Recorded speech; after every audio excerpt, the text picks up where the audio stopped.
Well, is Misha Moiler, Shanachie Corky. My name is Maria and I am the storyteller based in Cork. I have a little radio show here every Monday between 2 o'clock and 3 o'clock where I get to tell the Cork stories. And I absolutely love being a storyteller.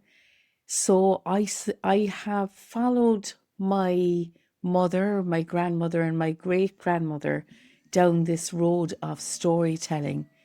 There was no expectation that I would do this. And in fact, I was a European operations manager for many years before I became a full time storyteller.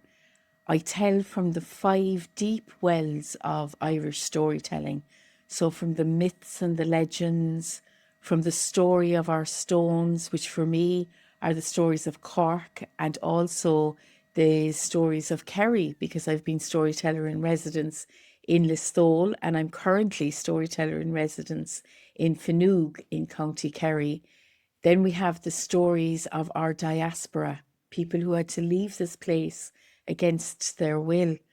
We have the Banfassa stories, because for a people who were not allowed to be educated, where do you keep your wisdoms? So when my great grandmother was born, it was illegal for her to be educated on two counts. One, she was Irish born to the British Empire, and two, she was female. So all her wonderful kesht Olish, all of her wonderful wise questions that help you to ask yourself the questions that will guide you along the road, well, she put those into her stories. And of course, Ireland is famous then for our last genre of stories, which is the co created stories, where we weave stories together as we walk along the road, shoulder to shoulder, as we go home from work, as we meet somebody new for the first time on a journey. We love pulling the threads of story from one another and weaving new tales, and those are very important. I'm absolutely delighted to be working with my friend and colleague Jim Brulé again.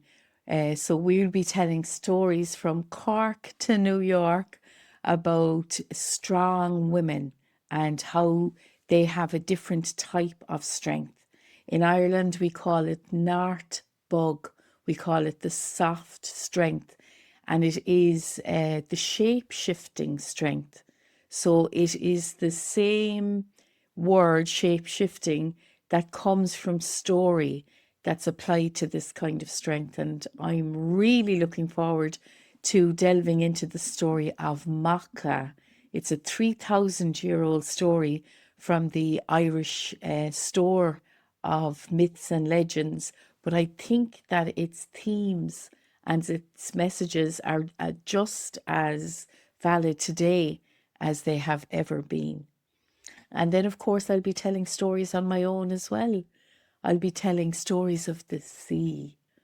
Ireland is an island nation surrounded by water. When I sit on the island of Cape Clare, famous for storytelling, and I look out to sea, I know that the next piece of land that we would encounter would be the United States of America. And between us is the Atlantic Ocean. But more than this, we know that water connects every land mass. So we know that there's a connection that water brings. In the stories of Ireland from the sea, we kind of delve into the pre-conscious. As a drama therapist, I'm very interested in what Jung had to say about this. Carl Jung said that the sea represents our unconscious collective, how we all come together in the dream space through looking at the stories of water. I can't wait to bring these connections and the Irish stories of waters to New York. So, in my background, storytelling can reach the parts of a person that other education simply cannot. When I'm teaching storytelling, I like to think of the facets of the diamond of a person that it actually makes contact with. So you have the physical, the intellectual self, you have the beautiful language that is the paintbrush of the storyteller, you have the emotional landscape, you have the social and the spiritual landscapes of a person that can be reached through story. So, in terms of using story in education, when I am working with people who are not doing so well in that environment, I find that stories can make contact with the memory much more easily than just saying the facts in a dry fashion. They seem to connect with every part of the person. And it's the same when it comes to difficult topics. When it comes to difficult topics, it's really hard to talk about those things baldly, as we say. But everything that the human being has had to go through has been dealt at some stage in our history through story.